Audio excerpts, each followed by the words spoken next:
ನಾನು ಸಿದ್ದರಾಮಯ್ಯರಿಗೆ ಕೇಳ್ತೀನಿ, ನೀವೇನಪ್ಪ ಕೊಟ್ಟಿದ್ದೀರಿ ರೈತರಿಗೆ ಕೊಡುಗೆ? ಮಂಡ್ಯದ ಬಗ್ಗೆ ಹೇಳಿದ್ದಾರೆ. ಮಂಡ್ಯ ಕುಮಾರಸ್ವಾಮಿ ಕೊಟ್ಟಿರೋ ಕೊಡುಗೆ ಏನು ಅಂತ ಹೇಳಿದ್ದಾರೆ. ಸಿದ್ದರಾಮಯ್ಯರಿಗೆ ಕೇಳ್ತೀನಿ, 13ರಿಂದ 18ರವರೆಗೆ ಇದ್ದಾರಲ್ಲ ಮುಖ್ಯಮಂತ್ರಿಗಳು 5 ವರ್ಷ, ಆ 5 ವರ್ಷದಲ್ಲಿ ಮಂಡ್ಯಗೇನು ಕೊಟ್ರಿ ಸಿದ್ದರಾಮಯ್ಯನವರೇ? ದೇಶ ಕಂಡರಿದೇ ಇದ್ದಂಥ ಆತ್ಮಹತ್ಯೆಗಳ ಪ್ರಕರಣಗಳೇನು ಪ್ರಾರಂಭ ಆಗಿತ್ತು, ಮಂಡ್ಯ ಜಿಲ್ಲೆಗೆ ನಿಮ್ಮ 5 ವರ್ಷದ ಆಡಳಿತದಲ್ಲಿ ಕೊಟ್ಟಿದ್ದು 200 ರೈತರ ಆತ್ಮಹತ್ಯೆಯ ಬಳುವಳಿ ನೀವು ಕೊಟ್ಟಿರೋದು. ನಾನು ಬೇರೆ ಎಲ್ಲ ಹೇಳೋಕ್ಕೆ ಹೋಗಲ್ಲ, ಒಂದು ಪಾಯಿಂಟ್ ಹೇಳ್ತೀನಿ ಅಷ್ಟೇ.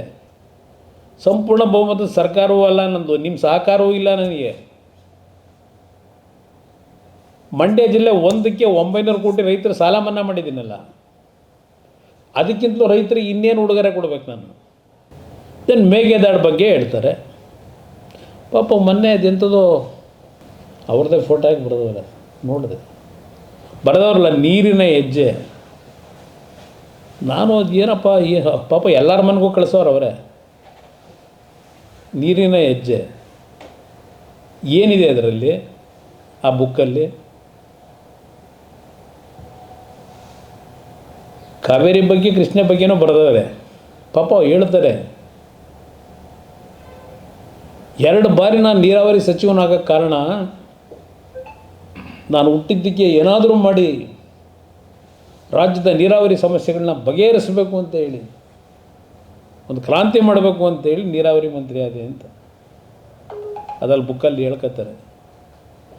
ಆ ಬುಕ್ ಓದಿದ್ರೆ ನೀರು ಹೆಂಗೆ ಉಳಿಸ್ತೀನಿ ಅಂತಕ್ಕಂಥದ್ದಕ್ಕೆ ಏನೂ ವಿಷಯವೇ ಇಲ್ಲ. ಯಾವ ಪೇಜಲ್ಲಿ ನೋಡಿದ್ರು ಯಾವುದೋ ಹಳೆ ಕಥೆಗಳೇನೋ ಬರ್ದು, ಯಾವುದೋ ಬೇರೆ ಬುಕ್ಕಲ್ಲಿ ಬರ್ದಿರೋದನ್ನ ಇದಕ್ಕೆ ತೆಗೆದು ಹಂಗೇ ಕಾಪಿ ಪೇಸ್ಟು. ನಾನು ಭಾಳ ಕಷ್ಟಪಟ್ಟು ಪರವಾಗಿಲ್ಲಪ್ಪ, ಇಂಥ ಒಂದು ಬ್ಯುಸಿ ಇದ್ರಲ್ಲೂ ಇಷ್ಟೆಲ್ಲ ಬರೀತಕ್ಕಂಥದ್ದಕ್ಕೆ ಅವರಿಗೆ ನೀರಾವರಿ ಬಗ್ಗೆ ಇರ್ತಕ್ಕಂಥ ಕಮಿಟ್ಮೆಂಟ್ ಇದೆಯಲ್ಲ ಅಂತ ನನಗೂ ಸ್ವಲ್ಪ ಆಶ್ಚರ್ಯ ಆಗಿತ್ತು. ಮೇಕೆದಾಟು ಜನತೆ ಮುಂದೆ ಹೇಳಿದ್ರು ಇವರು, ನಮ್ಮ ನೀರು ನಮ್ಮ ಹಕ್ಕು. ಇಲ್ಲಿ ಪ್ರಶ್ನೆ, ಸುಪ್ರೀಂ ಕೋರ್ಟಲ್ಲಿ ಹೌದು ಮೊನ್ನೆ ತೀರ್ಪು ಕೊಟ್ಟಿರೋದು, ಕರ್ನಾಟಕಕ್ಕೆ ಸಂದಂಥ ಜಯ ಅಂತಾರೆ. Supreme court ಹೇಳಿರೋದೇನು? ಮೇಕೆದಾಟು ವಿಷಯದಲ್ಲಿ ನೀವೇನು ಬಂದಿದ್ದೀರಿ, ನಾವು ಟೆಕ್ನಿಕಲಿ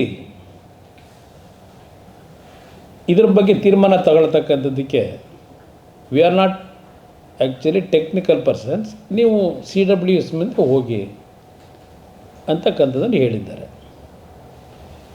ಅಲ್ಲಿ ಹೋಗಿ ಈಗ ಇವರು ಸರ್ಕಾರದಿಂದ ಇವರು ಅಧಿಕಾರಿಗಳು ಇವರು ಅಹವಾಲು ಕೊಡಬೇಕಾದ್ರೆ ಇವರು ತಮಿಳ್ನಾಡರು ಸುಮ್ಮನೆ ಕೂತಿರ್ತಾರೆ, ಅವರು ಕೊಡ್ತಾರೆ. ತಮಿಳ್ನಾಡರು ಇವ್ರ ಪಾರ್ಟ್ನರೇ ತಾನೆ, ಕೂತ್ಕೊಂಡು ಮಾತಾಡಬೇಕಲ್ಲ ಹೋಗಿ. ಇಲ್ಲಪ್ಪ ನಿಮಗೂ ನೀರು ಕೊಡ್ತೀವಿ, ನಾವು ನೀರು ತಗೋತೀವಿ, ಒಪ್ಪುಗಳೇ ಅಂತೇಳಿ. ನಾನು ಅಲ್ಲಿರ್ತಕ್ಕಂಥ ಟೆಕ್ನಿಕಲ್ ಪ್ರಾಬ್ಲಮ್ಮು, ಎನ್ವಿರಾನ್ಮೆಂಟಲ್ ಪ್ರಾಬ್ಲಮ್ ಬಗ್ಗೆ ಚರ್ಚೆ ಮಾಡೋಕ್ಕೆ ಹೋಗಲ್ಲ. ಈಗ ಅಷ್ಟು ಸುಲಭ ಇಲ್ಲ. ಅಲ್ಲಿ 12,000 ಎಕರೆ ಅರಣ್ಯ ಪ್ರದೇಶ, ಅದು ಎಷ್ಟು ಸಾವಿರ ಲಕ್ಷ ಪ್ರಾಣಿಗಳಿದಾವೋ ಗೊತ್ತಿಲ್ಲ. ಅವರೇ ಪಾಪ ಬುಕ್ಕಲ್ಲಿ ಬರೆದವ್ರೆ. ಅದೇನು ಮೇಕೆದಾಟು ಅಂತ ಹೆಸರು ಯಾಕೆ ಬಂದಿದೆ? ಒಂದು ಹುಲಿ ಓಡಿಸ್ಕೊಂಬಂದ್ಬಿಡ್ತಂತೆ ಹಾಡನ್ನ.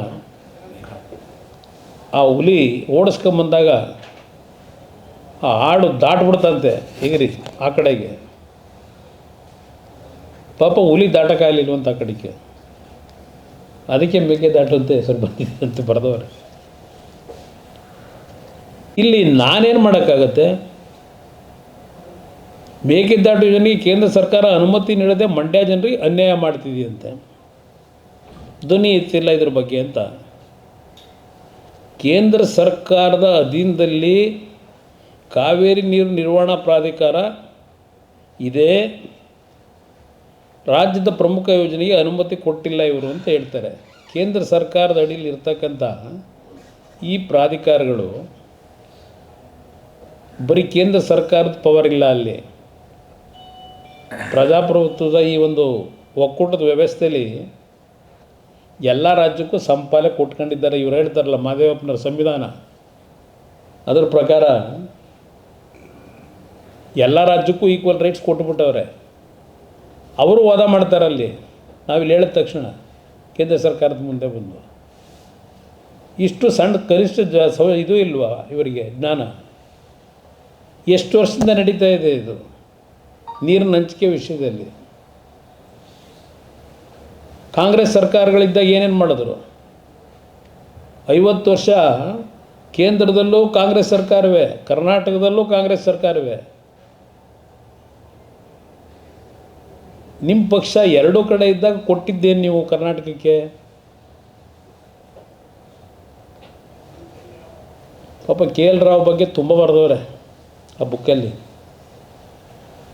KL ರಾವ್ ತೆಗೆದುಕೊಂಡಂಥ ಕೆಲವು ನಿರ್ಧಾರಗಳು ಉತ್ತರ ಕರ್ನಾಟಕದ ಮೇಲೆ ಆದಂಥ ಪರಿಣಾಮ ಏನು ಅನ್ನೋದನ್ನು ಏನಾದರೂ ಸ್ಟಡಿ ಮಾಡಿದ್ರ?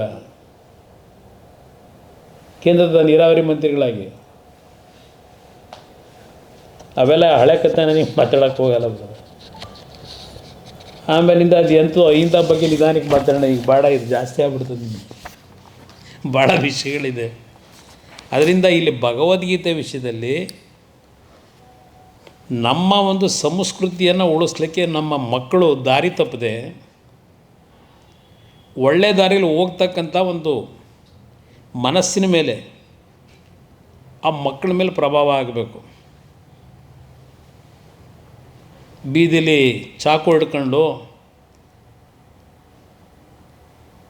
ಇಲ್ಲ ಮುಚ್ಚಿಡ್ಕೊಂಡು ಓಡಾಡ್ತಕ್ಕಂಥ ಸಂಸ್ಕೃತಿ ಈಗಿನ ಜನ್ರೇಷನಲ್ಲಿ ಸ್ವಲ್ಪ ಏನು ಕಾಣ್ತಾ ಇದ್ದೀವಿ.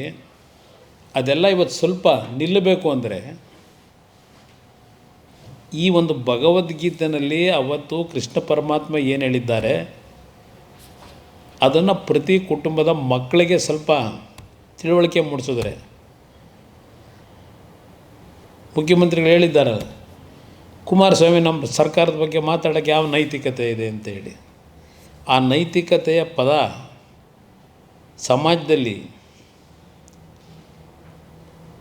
ಎಲ್ಲರಿಗೂ ಸಿಗಬೇಕಾದ್ರೆ ಆ ನೈತಿಕತೆ ಅಂತಕ್ಕಂಥದ್ದು ಇದು ಅತ್ಯಂತ ಅವಶ್ಯಕ. ಈ ದಿನಗಳಲ್ಲಿ ಈಗ ನಡೀತಿರತಕ್ಕಂಥ ಸಮಾಜದ ಹಲವಾರು ಕೆಟ್ಟ ಬೆಳವಣಿಗೆಗಳಿಗೆ ಅದರಿಂದ ಹೇಳಿದಿನ ಹೊರತು ಇಲ್ಲ ಭಗವದ್ಗೀತೆಯಿಂದ ಮನೋವಾದಿ ಕಡೆಗೆ ಎಲ್ಲರನ್ನೂ ಎಳ್ಕೊಂಡು ಹೋಗಬೇಕು ಅನ್ನೋದು ನನ್ನಲ್ಲಿ ಯಾವುದೇ ರೀತಿಯಲ್ಲಿ ಆ ಪ್ರಶ್ನೆ ಇಲ್ಲಪ್ಪ. ಮಹದೇವಪ್ಪನವರಿಗೆ ಭಾಳ ಸ್ಪಷ್ಟವಾಗಿ ಹೇಳಲಿಕ್ಕೆ ಬಯಸ್ತೀನಿ. ಸರ್, ಅದೇ ರೀತಿ ನೀವು ಮೇಘದಾಟಿಗೆ ಮಾತ್ರ ನಿಲ್ಲಿಸಿದರೆ ಅವರು ಇನ್ನೂ ಮುಂದುವರೆದು ಹೇಳಿದ್ದಾರೆ. ಕೇಂದ್ರದಿಂದ ನಮ್ಮ ರಾಜ್ಯಕ್ಕೆ ಬರ್ತಾ ಇರುವಂಥ ಅನುದಾನಗಳ ವಿಚಾರಗಳನ್ನು ಪ್ರಸ್ತಾಪ ಮಾಡಿದ್ದಾರೆ. ಅಲ್ಲೂ ಕೂಡ ಅಲ್ಲಿ ಪಾರ್ಟ್ನರ್ ಯಾರು ಕೂಡ ಧ್ವನಿ ಎತ್ತುತ್ತಾ ಇಲ್ಲ ಕರ್ನಾಟಕದ ಪರವಾಗಿ. ಪ್ರತಿ ಸಾರಿ ಈವನ್ DCM ಯಾವಾಗ ಮಾತಾಡಿದ್ರು ಅದನ್ನೇ ಹೇಳ್ತಾರೆ. ಅದು ಹೇಳ್ತಾರೆ ಅಲ್ವಾ ಬ್ರದರ್? ಈಗ ಕುದುರೆಮುಖದ್ದು ನನ್ನ ಇಲಾಖೆಗೆ ಬರುತ್ತೆ. ನಾನು ಮೊದಲನೇ ಸೈನ್ ಹಾಕಿದ್ದು 1700 ಕೋಟಿ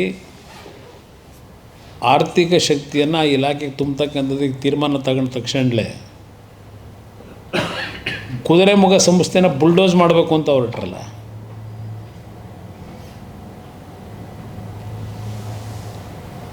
ನೀವು ನಮಗೆ ಕೊಡ್ತಿರೋ ಸಹಕಾರ ಏನು? ಒಂದು ಉದಾಹರಣೆ ಕೊಡ್ತಾ ಇದ್ದೀನಿ. ಅಲ್ಲಿ ಯಾರನ್ನ ಎತ್ಕಟ್ಟಿದ್ದೀರಿ. ಎತ್ಕಟ್ಟಿರೋದು ಯಾಕೆ? ರಾಜ್ಯ ಉಳಿಸ್ಬೇಕು ಅಂತಲ್ಲ.